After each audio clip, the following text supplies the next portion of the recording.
makarya duwe pegawean luwih-luwih karyawan pabrik gudang garam kene duwe penyakit bakmi kuwi kudu disingkiri. Nek bakmi didhare ning nek penyakit bakmi kudu disingkiri. Kusit to.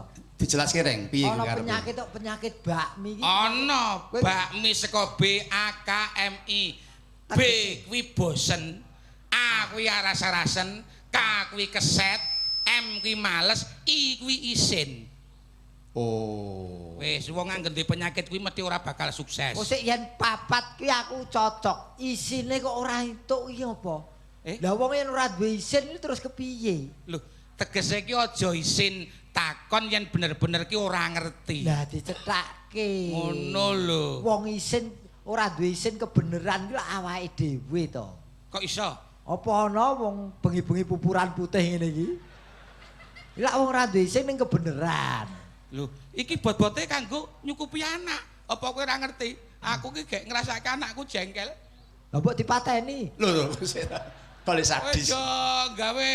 Lah wong anak kok dijengkeli anak iki. Pripun? Tak kula rewangi dandan Bagong kaya ngeten niku lak bot-bote nggo nyekolahke anak. Ora usah nangis, Pak. Tak sekolahke tak rewangi ndagel malah mboten munggah. Ora munggah. Nggih, lagi sing marah-marahke yo boyo dikandani kae perunanmu kae. Lho wong sing gawe kowe kok sing ngandani aku. Ya nek mbok menawa iso kena Ya ora iso jenenge wong tuwa ora tanggung jawab. Mula wong tuwa gedhekke anak, mbutuhi anak, makani anak menika wajib napa hak. Ya kewajiban to, Le. Wong tuwa makani anak menika hak napa kewajiban Mas Petruk? Kewajiban. Marko anak niku amanah saking Gusti Allah. Kirang pas. Kirang pas. Wong tuwa makani anak menika hak. Ya kok iso. Menawi mboten percaya mangmirsani tiyang ndulang anak nika lak nggih. Hak. Apa temuan ndulang bayi kok kewajiban ngoten. Oh, semprul iki plesetan reng iki. Niku ora. Apa? Kuwi gumantung mboke. Nek Dene bojoku kae ndulang anakku ora hak-hak ngono kok. apa piye? Teko sak piring dublake ngono kok. Kuwi plesetan ngono kuwi. Lah anakmu do biyeng-biyeng. Biyeng-biyeng wong. Ha saiki anake dipakani apa? Lho, nek saiki wis model-model merek-merek nggon toko akeh. Ana Serelak, ana apa-apa. Nek jaman biyen cilikku nggih gedang. Nggih Mas Petruk. Nggih. Gedang apa sing ra ono wite? Gedang kluthuk. Wah, ono akeh. Gedang napa Mas Petruk? Gedang kepok. Alah, gen kula tukul telu. Gedang raja. Raja ya werna-werna. Ono. Gedang sing ra ono wite, gedang. Ono. Apa? Gedang goreng. Lara apa to? Kuwi jenenge plesetan. Kowe mau geblake kok marahe. Gedang sing ora ono wite gedang goreng. Gedang apa sing hurufe mburi mingkem? Gedang susu. Wah, susu metutu, susu. Gedang kep urung cocok. Pok. Nah, kepok mengo to kepok. Ora ana gedang kok mburine mingkem. Ana. Apa? Gedang enom. Gedang enom. Ya. Mingkem. Ya. Gedang mlempem ya enek. Niku lak keripik gedang. Nek gedang mboten mlempem. Wah, tak takoni ora ngerti nuwun sewu niki kula ajeng ngetes Bagong. Monggo alaman-alaman mriku. Kowe tau ngerti kebo? Apa? Kebo. Anggonku desa ya nggone to. Kuwi duwe sikil apa ora? Duwe. Jaran. Duwe. Kuwi ana sikile ra? Ana sikile. Jaran kebo karo sing gawe urip dikeki sikil. Iya. Lah sebabe apa ula kok ora dikeki sikil? Kuwi yen iso, wo kowe ngelmu perbintanganmu, binatanganmu nek kok perbintangan. Mergo ula mlakune ndlosor, nek kebo mlakune brangkang. Alah cethek penemumu. Pripun Mas Petruk niku Mas? Dereng mudeng niki kula.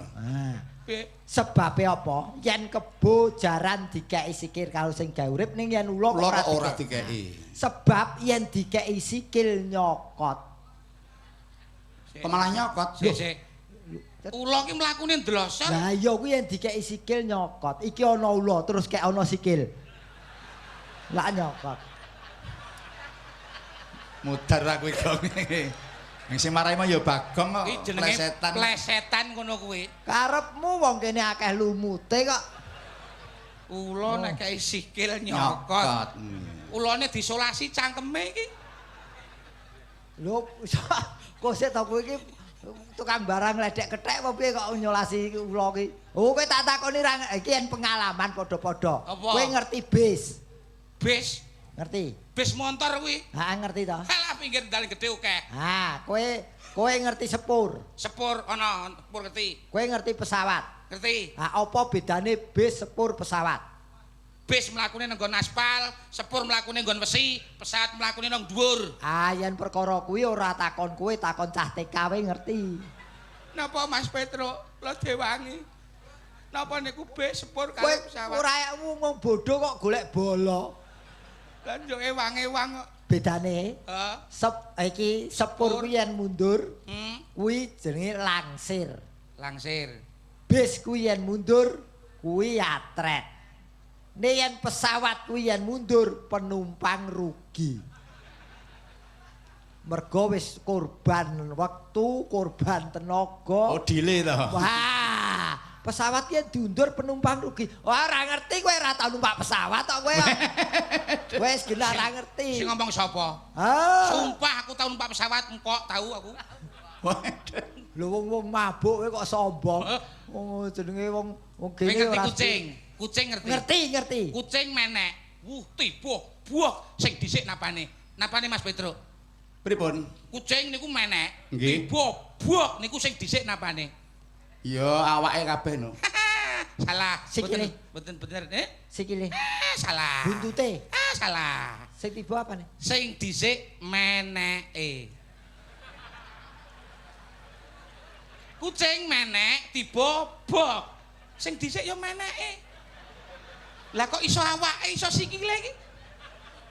Lah nek kucing iki ora menek, lah ya ora tiba.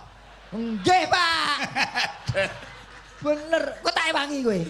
Kowe agar pinter tak ewangi. Nek gawe sikil nyokot. Iya ula mau. Ih seri. Pak jenengan mang betheki getos, Pak. Emoh. Ngene iki lho digoleki sawape lho. Oh kowe dibetheki Pak Nom rung tau ngerti kok kowe kok. Napa? Lho pertanyaan iki gampang mudah tur cetha. Napa? Lho. Lah kowe takono kok malah napa aku? Iki anu mayar-mayaran we. Napa Mas Petro? Rupane kaya kebo, sungune kaya kebo, kulite kaya kebo ning dudu kebo. Modiar kowe. Ya aku. Kok sing mayar-mayar mawon to. Mayar to iki jane. Anu, gudel. Du ora anake. Sapi. Du wis beda jan. Apa reng? Loh, Apa? aja takon aku. Wong sing betheki panak anom kok. Lah napa niku? Gambar kebo. Kowe ra kecegur kowe. Rupane kaya kebo, sungune kaya sungu kebo, bentuke ireng kaya kebo. Gambar kebo? Apa gambarmu? Ah. Lah kok le gampang men sepele wong gambar kebo. Rupane kaya wedhus. Hmm. Awake kaya wedhus ning dudu wedhus apa? Gambar wedhus. Dudu. Apa? Kowe. Nggih, kula lajengaken menika. Nggih. Ki Haji Anom Surata nyuwun lelagon caping gunung dipun jenglengaken. Katur kanca-kanca cendana sedaya saking kula Pak Kateman Ringin Reja Kandhat Kediri. Wah, caket nih ya. Celak nggih. Nggih. Monggo Nduk Mega dipun bawani pangukur caping gunung nggih. Dipun jenggelengaken panyuwunan ingkang mumbul Mbak Endah Laras. Ya Aja. Kok nek aku mumbul kok lak unine makok. Kene loro kono siji. 010. Monggo Nduk Mega pun aturaken. Saben bengi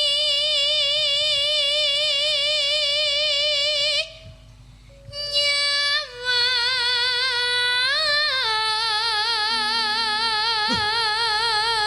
Kira suarane Bulani.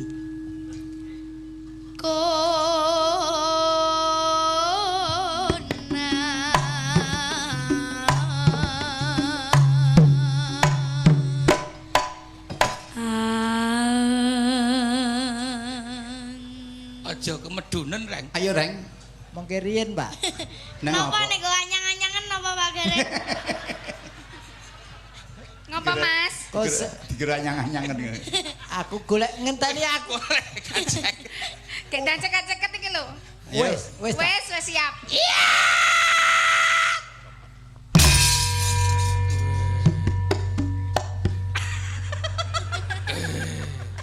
Selo Mas. Sajake Kayamu kaya Pragawati ngono lho.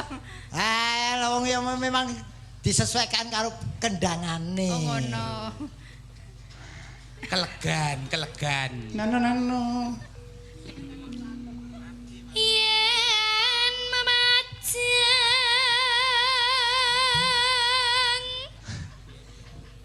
among karo Awas.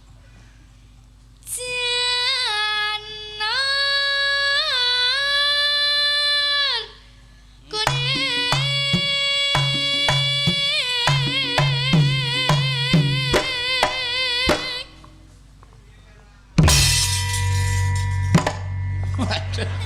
Wah. Oleh ngipati aja banter-banter rek. Nyampluk gelungang ku. Mumpung isih kuat kok. blas ra krasa apa-apa.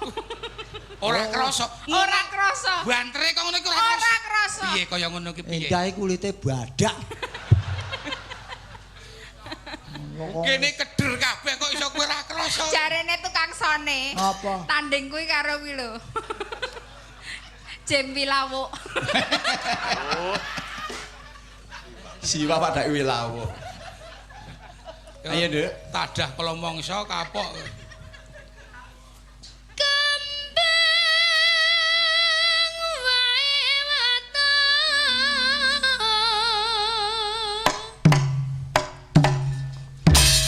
guna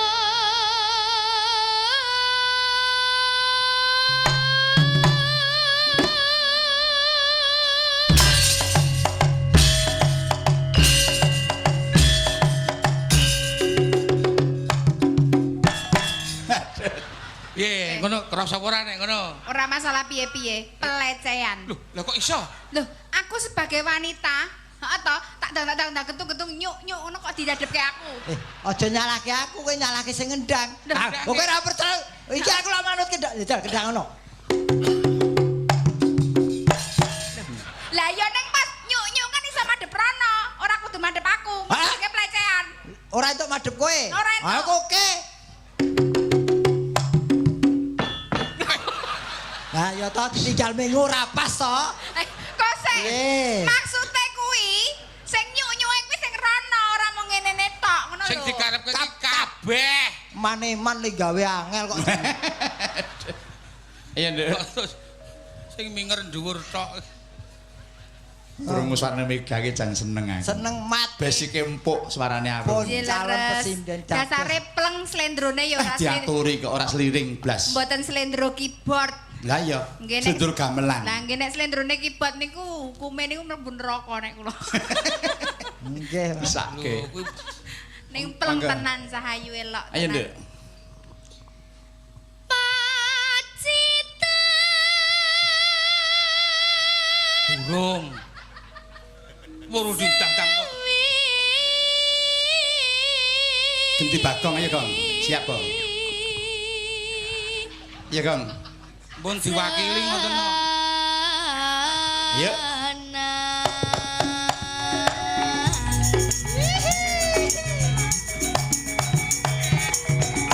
Lanjut. Ayat. Mas Gareng. Nut. Blas saya ora krasa. Ora Soale kencing manis. eh. Ora ngepek. Ora ngepek lho jare, Gong. Ora ngefek wong kowe ya jangan bergerak. Wes Sing mbok karepke sing ndi wis? Wis. Apa ta? Mileo antarane yoga-yoga nek iki ra kanggo, iki semenake sing mbok karepke sing ndi? Jempi lawuk iki. Sing nganggo kethu. Ngendi krikiti kowe. Nano. Iya, Nggar.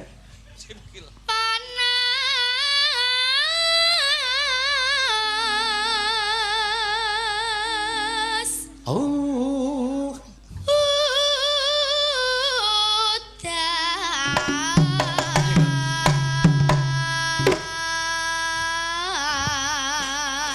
Apik lho iki. Syukur. Apik lho. Sikilmu keselek. Ora aku nyoba panggung kok. Wong kecil kok nyoba panggung. Aku wis Monggo. biasa. Parian saking Bu Rusiati, monggo Bu. Nano.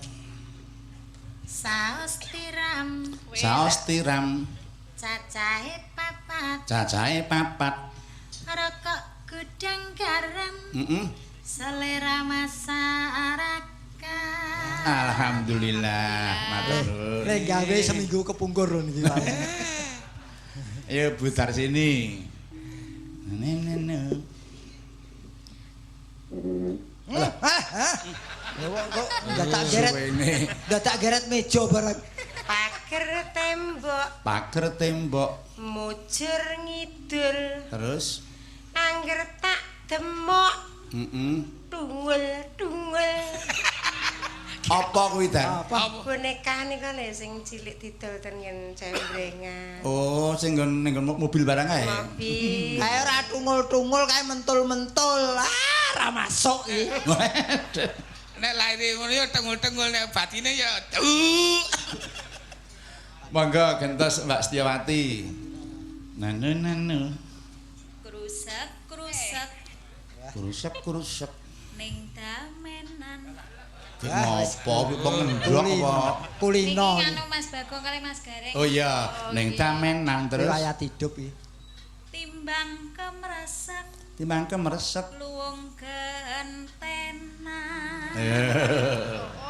iki kon gentenan Ren. Apa ki kok timbang kemresek kok? Apane? Ning jenggleng kuwi lho.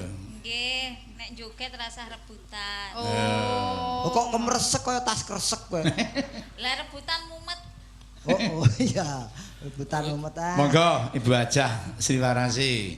Nano. Wedang jahe Wedang jahe, Anget. ketolak angin ditolak angin. wis duwe dhewe kok isih pengen. Napa niku? Yo pengen kok. Emang pengen kuwi. Ya iku wong serakah lho duwe sik pengen. Oh nek yen parian mboten kaya Mega Pak, cilik-cilik niku kebak parian niku. Ganas wi Wah, ganas. parian apalane 10 men enten niku bocah. Ayo Nduk, parian Nduk. Pamerno yang kakung lho. Lah napa to? Nah, ya sakarepmu to. Apa iki? Ana beto. Lan apa to? Lah ya. Lah ana beto. Ayo Nduk. Tuh, kemalang gumujeng. Agar weruh Mas Ri kok guyu to. Ayo nang sekolah diwarai parian apa ayo omongno kene. Mangga Nduk. Budal mancing. Budal mancing. Arep golek iwak. Terus Nek gak jengking. Ora penak. sik. Aku protes iki. Reno. Iki sing ngajari sapa kok bocah iki? Dereng mantun. Oh, urung mari to. Niku no tiyang sing nandur pari niku lho. Mbah. Niku kan kalih jengking ngoten. Oh. Lah lek kalih mlumah nggih mboten saged netincepne. Alah. Lek kalih jengking kan lek ngencepke penak. Oh, ini. Apa nang nandur pari kok? Ngene ora ono. Oh iya ketemu aku tuh pas kaget. Iya. Wah niki Bu upama wong mlaku ning pinggir jurang bocah iki. Suput-suput bejane iso mak biur ngono tujune iso balik. Didikanku kok. Waduh. Lah didik ya apa? Ayo, sapa? Ayo, nano. Panas udan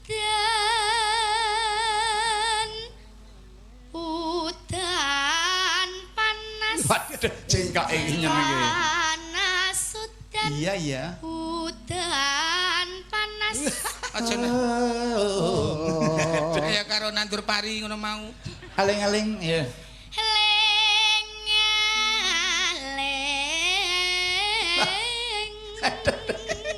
Bawa cengkak ke Jan. Jan. Sempro tenan kok. Ya. Ayo reng pajapur reng.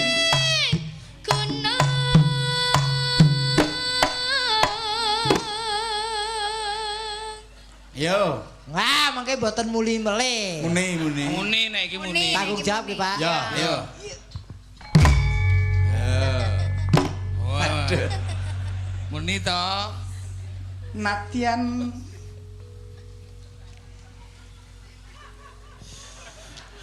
Jan kutunggu ya Pak Gareng. piye ta?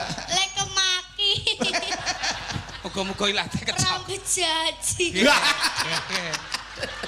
Sempor Songkor. Aja mari jeglek ale mak ceklik. Padha karo kowe dunekke kok jlangkrong to kowe. Mandak awak pawaan kunci. Piye-piye? Bawaan kunci Oke, ceklik. pan kunci kuwi. Kaya ngene iki sing diarani binarang kaya kaya ngene iki. Binar. Oh, ora benake bocah cilik iki malah. Oh. Aja nesu. Kowe ayu, aku gelem. Niku jenenge bayi mboten sehat.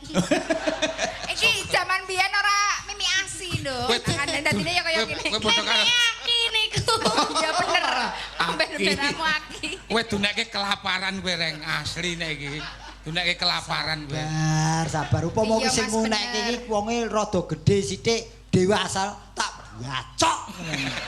Nggih ponto jenengan sabar mawon nek Sabar. pangkat kula dongake. Oh, malah Pak Panggah barang dikatut-katutke iki.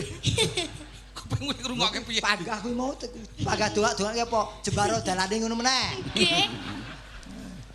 Nadyan Cengok kene, Nduk, cengok kene, Nduk. Nadyan wadon sarta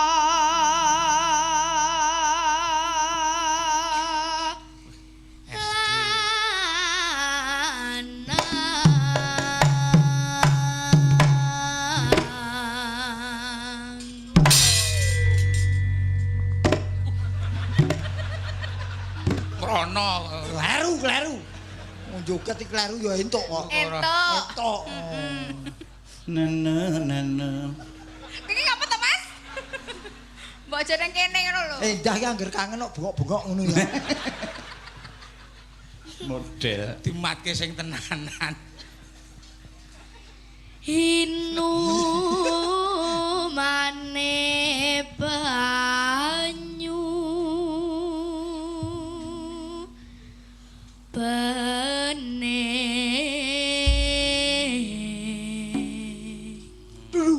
Dulu. Nyenengke. Suarane SMP kok kaya ngono. Lah iya. Lah iya to, elok. Iso nyanyi. Mbok anakmu kae diwarai kaya ngono kuwi kan iso bakul-bakul emas. Kalah Bakul beda. Mas iki. Hubungane Mas, paring-paring Mas. Paring-paring Mas. Dupeh ora iso gawe anake tak sio karo anake wong liya. Ya kono nang mbok sileh kono. Iya, Mbak Endah, langgampun, Mbak. Iya. Kaping gunung. Dek jaman berjalan surat kelingan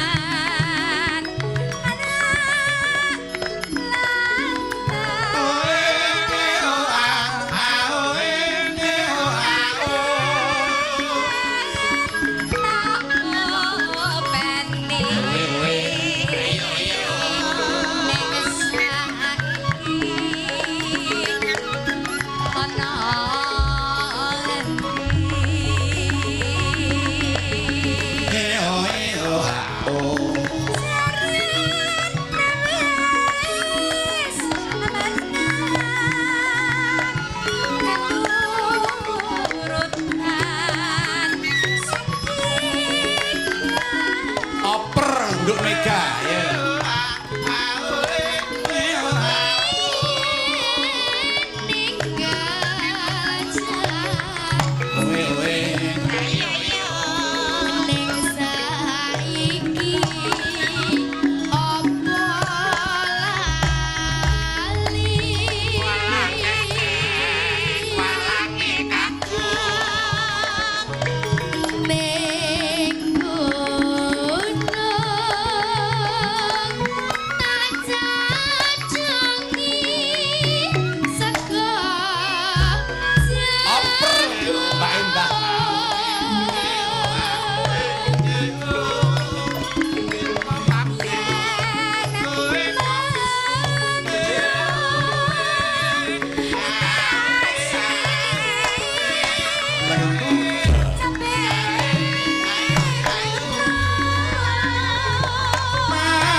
Mega.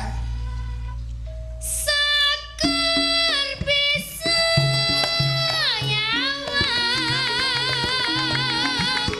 gunung desa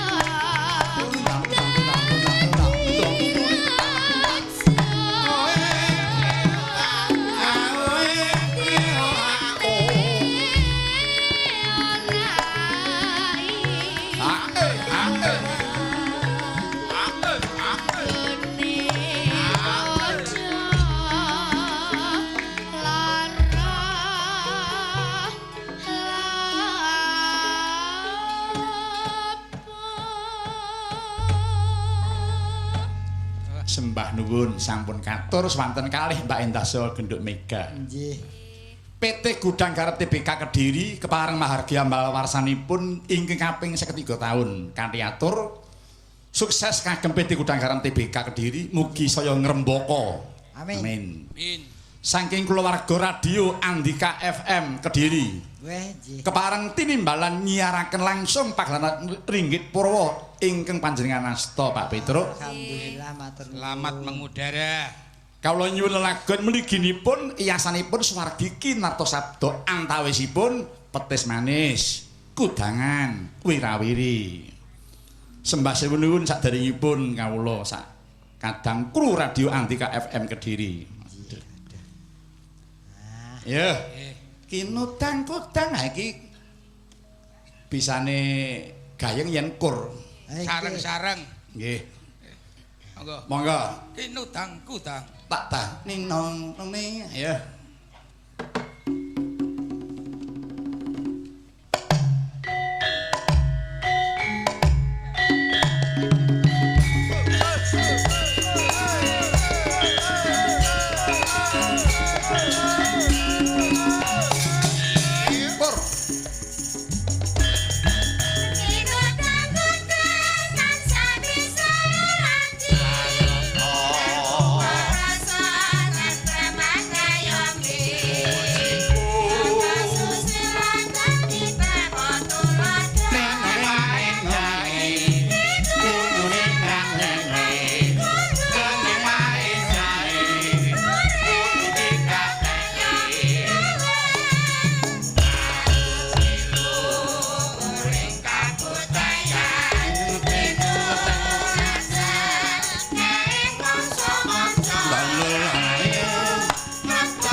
Petis manis pupus tebus saupama kapriye watine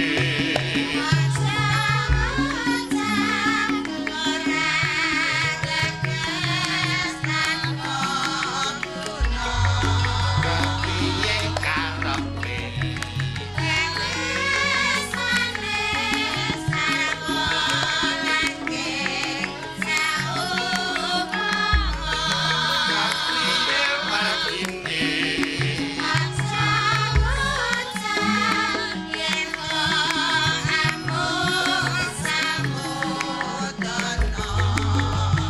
damaran mancung sama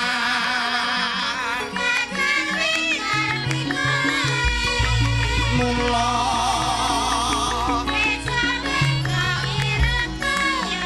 trimo luwung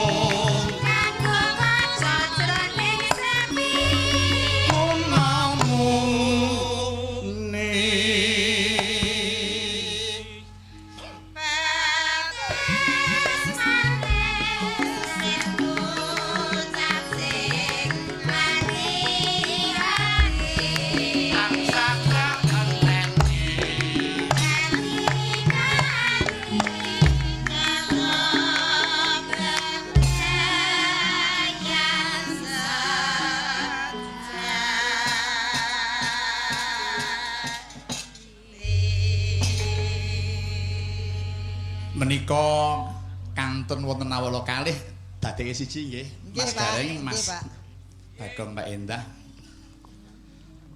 Saking kula Sukawiyadi bagian teknik produksi kemasan B SKM unit 5. Badhe nyuwun gending bawa langen asmara dawah gending ladrang si karongron slindure songo. Lho ini malah kelenengan nek niki. Nyuwun pangapunten menika gending lenengan kangge lelagon dolanan radi kepanjangan menika mangke. Nek wonten wekdal mlebet srepek lajeng palaran pangkur. Wah, kelenengan saestu niki. Nggih. Katur dumateng setunggal staf direksi PT Gudang Garam TBK Kediri, kalih staf divisi SKM unit 5. Kang diatur wilujeng ngambal warsa kaping 13 tahun. Mugi-mugi Gudang Garam tetep jaya. KP3 katur grup karawitan Saharjo Raras Mojoroto Kediri, matur sembah nuwun. Penggemar inggit para kru 8 sekawan wilayah Kelut the best. Sugeng dalu Kianom Yunalagon Gagrak Banyuwangen. Salam kagem kru penggemar wayang sugeng mirsani. Saking Bapak Supri Pucanganom Nduwet Wates Kediri. Matur nuwun. Monggo kari milih gelang alit menapa Gelang didol. Iki gending tembang Napa ulan andung-andung menapa kucing garong. Mboten kok kucing garong. Kae lho. Gelang alit. Karane Pak Supali apa kae? Sambel kemangi. Sambel kenyami. Monggo, ingkang pundi Mbak Endah? Terserah. Anu, gelang alit. Oh, gelang alit. Oke. Sae nih, Pak. Ayo, gelang alit Gagrak Banyuwangen. Monggo. Menika ingkang wekasan. Ya, gelang alit anu kajengipun ngoplos rumiyin kajengipun temata Rama. Oh inggih pengendang Banyuwangen keparenga samapta ing gati. Celuk ya dadi senajan to.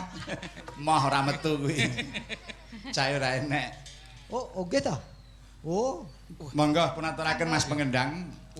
Wonten sik lagi operan. Wonten pengendang khusus to, Ning. Khusus Banyuwangen. Lah kok jan komplit. Iki meteng ning Banyuwangi, lair ning Solo. Monggo pengendang Banyuwangi khusus lagunipun ya gelang alit. Hey hey hey hey.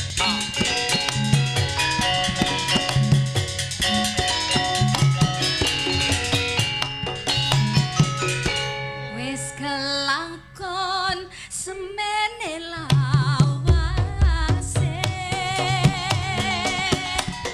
isan yoriku kedyani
Injih, para kadang perisawan sa para miyarsa katelepaken nyuwun pangapunten. Wah iya.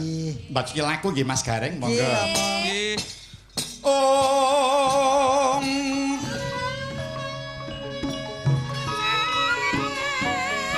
Palugon laguning lekas lukita linuting kitung kadung kadereng hamomong.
Hilayana mati-mati wuruha metri lasa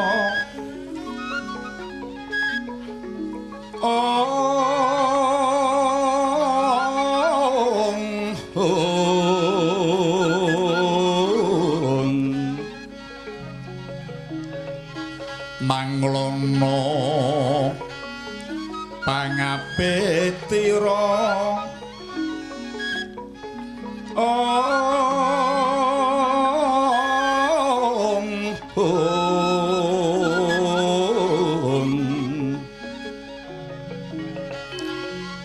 gending marioneng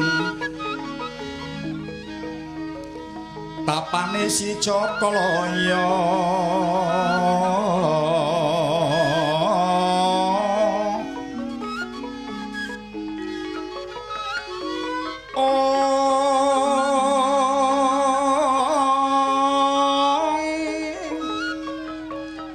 Lirit ya mandra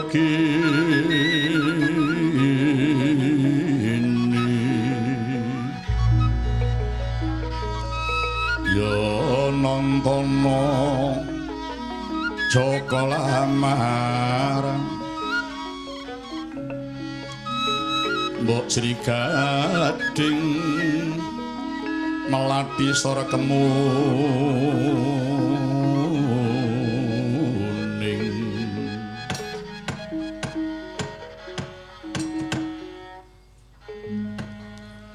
mengkota Siwa Badranaya kula wonten dawuh Ndara Wijaya mulane Siwa Semar ndak kanthi jengkar saka ing kasatriyan Plangkawati ingkang wigati aku bakal golek sarana murih aja nganti dumadi jangkaning jagat yaiku Bratayuda Jaya Binangun wong jalaran yen nganti klakon Bratayuda ora wurung kang dadi korban uga kulit daging Dewi Semar durung mengko para kawula kang ora ngerti uruting lelakon wara-wara banjur dadi korban wengi sing peparangan mau Uwa Badranaya. Nggih Ndara nggih. Kula sanget ngalembana dhumateng lekas paduka ingkang mekaten menika. Mertilakaken bilih paduka menika satunggiling satra muda ingkang boten remen dhumateng pasulayan. Mileres bilih tiyang perang menika yen menang ya dadi pindhang langkung-langkung menawi kawon malah dados rawon Gus. Nanging pundi wonten den tiyang gesang kok remen dhumateng cecungkran. Ugi sedaya tiyang kala wau saged mapan napsunipun tetatu badhe wilujeng sedayanipun. Mengkono inggih. Nanging kula tetep ngalembur dhumateng Ndara Wijaya. Iki mboten kendhat ngupaya srana murih, mboten kedadosan parang kadang kala wau Gus. Kula jejering tiyang sepuh namung saged sabiyantu dhumateng momongan kula kanthi pandonga. Kula ingkang sampun kadur dhumateng Ndara Wijaya. Ngaturake panuwun marang Siwa Semar kang wis kepareng sabiyantu pandonga marang pangajapku Wanayantaka. Pamedharing warsitaning ati Jumantaka haniru pujangga tak muda ing batine nanging ketah kinunggung. Ora kaya mangkono. Ing mangke dereng ngantos jengkar sang binagus. Kapiar semono swara kang gumuruh. Tuh menika barisan yaksa wingking saking nagari Jurang Jero.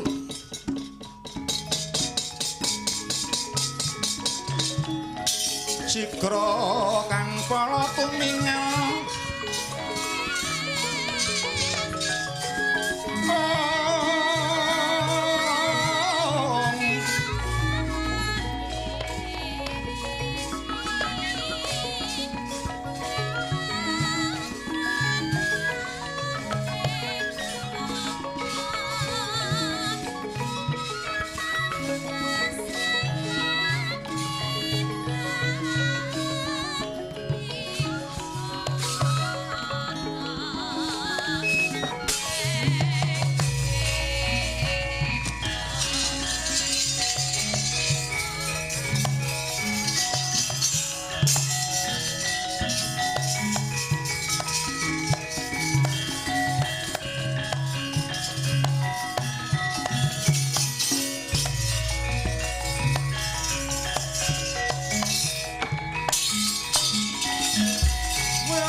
Ilu-ilu panas mati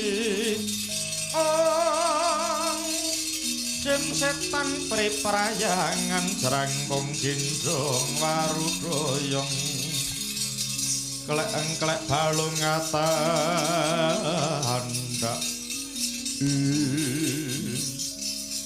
Bojreng-bojreng iblis lanang sarwa Gus mantep-mantep tak takon ning Mas Modern ngaku ya lik ya nanya Gus ngaku ngaku Buta bali takon ngendi donggo sapa aduh jundong donggo parat opa abam ya wadya saka ing Jurang Jero ning iki klok lanang wis bali takon sapa ten Gus Satriya Plangkawati kekasih Raden Abimanyu ya Angka Wijaya Sumadya lumaku nyanti Gus ngetotake wonten ing ati jumangkeng sugedheping netra ora kerwaca tutu bali Entuk bacot ora entuk urut apa wani karo aku apamu kang tak wedeni Buta Pandhawa tata kati wisaya Indriyaksa sara maru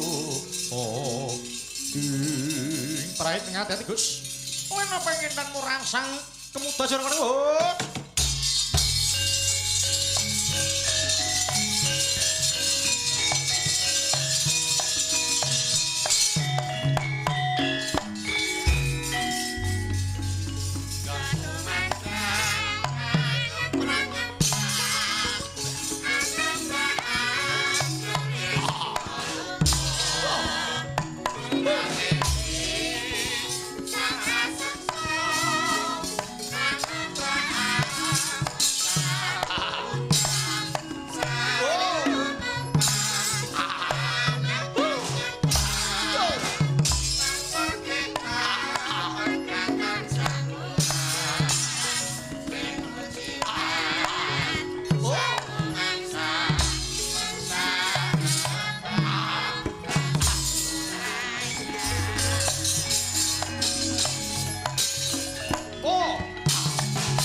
Miat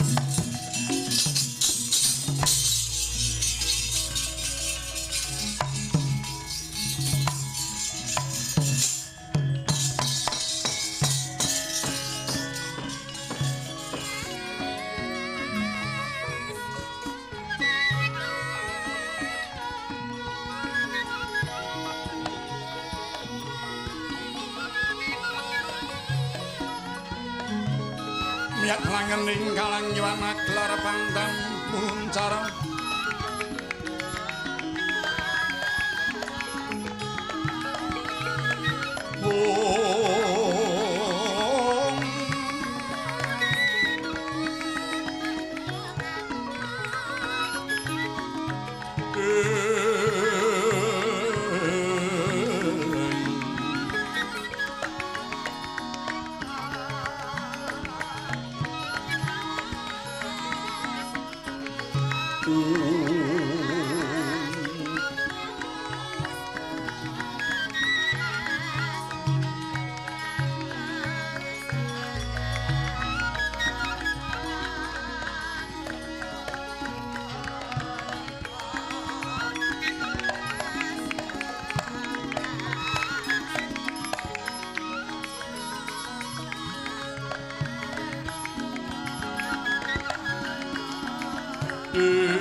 saben mendra saking wisma lelana lalatan sepi ngisep sepining sopana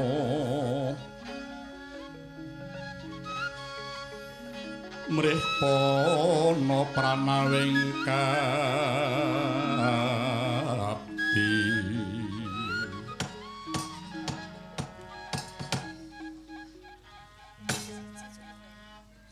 tawas pandhakake kadangku Yayi Wisanggeni ingkang metuake kang dadi lakuku ana apa Dimas Wisanggeni Kakang Abimanyu mulane aku mergi marang Kakang Angka Wijaya nadyan kowe durung kandha marang aku ning aku wis ngerti kok Kakang yen to dina iki Kakang Abimanyu bakal golek Wiradat mulih aja nganti kelakon Bratayuda arek ngono to dasar Kapranyata Wisanggeni jalaran pun Kakang ora kepengin nyemurupi peranging padha kadang Yayi ya Kakang aku rumaja marang apa kang dadi karepe Kakang Abimanyu nanging Kakang kudu eling menungsa urip iki ana kang nglakokake marang kodrate dhewe-dhewe mula Kakang aja nganti Kakang Abimanyu dilokke sadaya ingkang ngulungani marang kewajiban. Prayogane Kang Abimanyu bali wae marang praja ngetri marang kewajiban. Ya pun tak jaluk petruk wae karep nderek marang aku Kang Angka Wijaya. Manguning tias mung winanguning. Manungsunging nala mungusikke wala.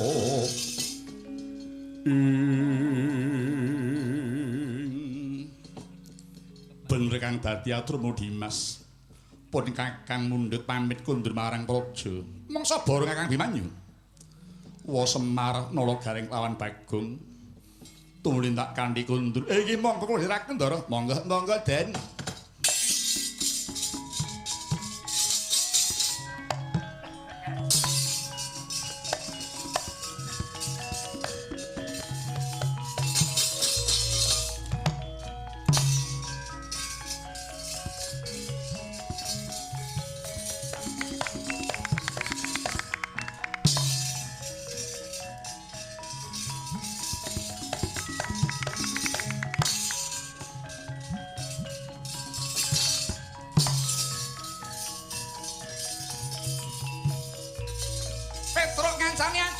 Nggih, Gus.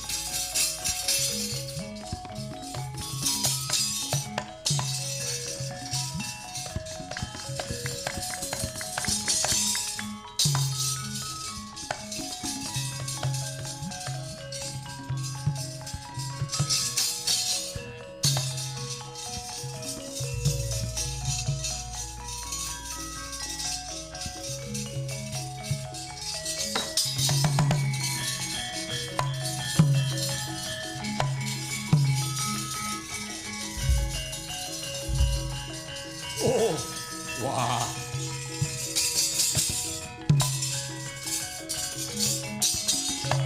Kutha Pandhawa tata Kadiwisaya Indriyaksa Sara Maruta Pawana Bana Maragana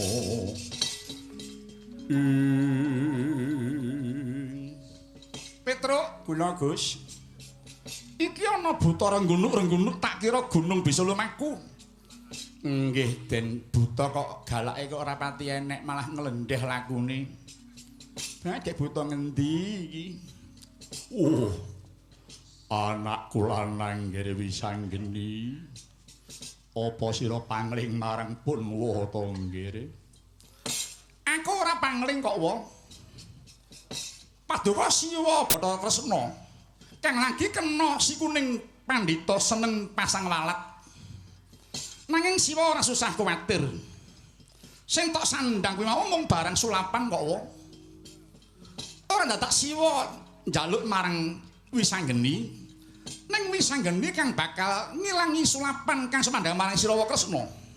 Oh. Mangsa bodho nggih Wisanggeni mung sira ingkang bisa paripadhang marang Punwaya nggih.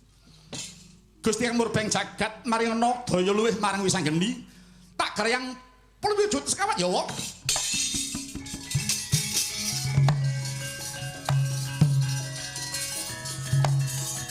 Wah dalah.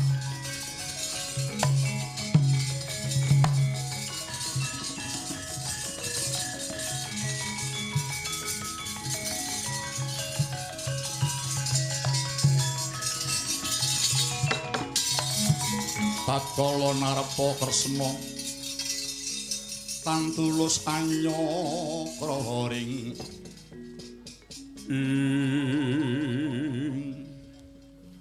anakku lanang Wisanggeni tak trima banget ya nggih.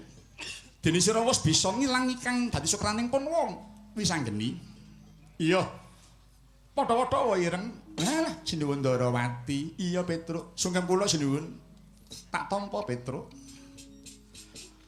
Wa Kresna priye nggih? Gandeng wis pulih kaya wingi wujud meneh. Kepiye kersane Siwa Kresna?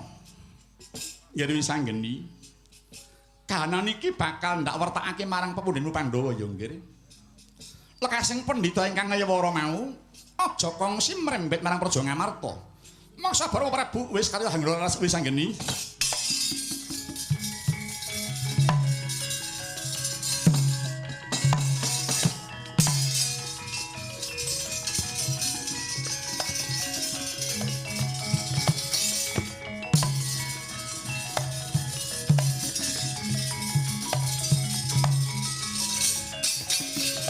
Bumi gonceng kancing langit kelap-kelap katon lirikin canging sang maweh kandrung sabarang katulu kirmoyak mayik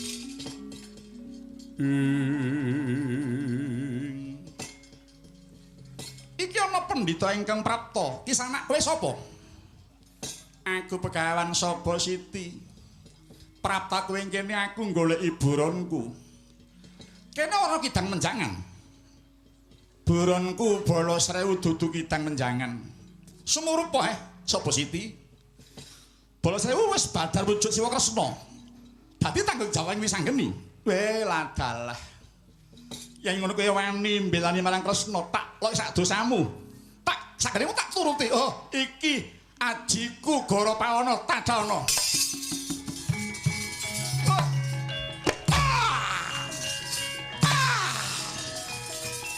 Ayo bablas kowe. Aji Goro Pawana mangsa kuwaton nampani kowe.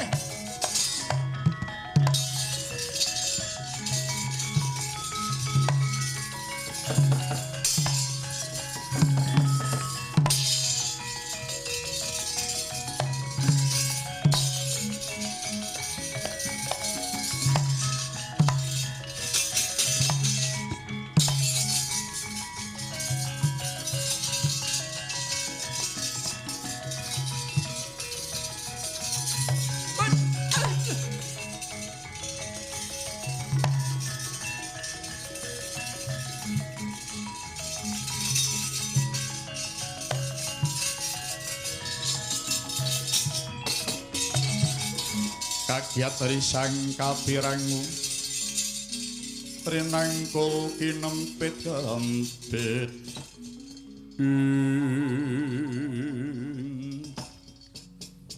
Batopat Ajine Begawan Supusti kok ampuh temen jenenge wae Aji Goro Pawana Goro Ki Gedhe Pawana kuwi angin alias lesus angin Garuda ditamakke dari sanggeni karo aku ya mung tibane kok gak awor to ya nggo sanggeni bablas embuh ditibane bareng aku tiba kok pas eneng ngarep ngguwa lho jero ngguwa kok ana cahya sumorot kae cahya apa to ya iki tak mlebu mbok menawa bareng pengaji sapa ngerti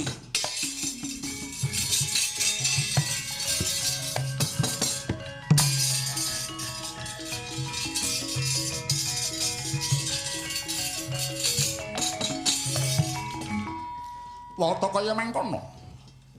Ki Lurah Petruk sampun manjing lebeting guwa.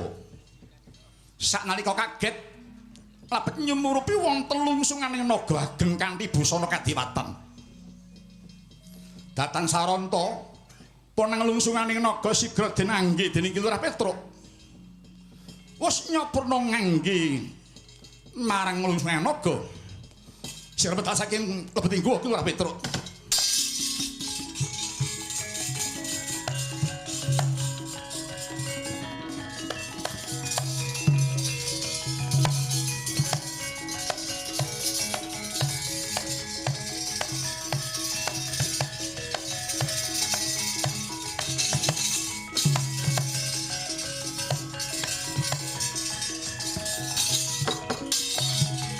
Kadang padha warantena becik besok amendemo baris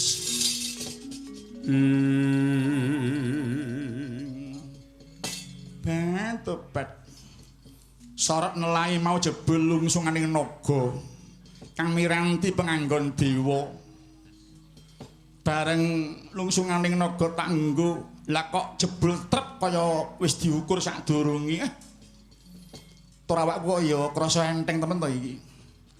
Tak tanjakke mumpung dadi naga ngene iki. Aku arep nganglang jagat dina iki.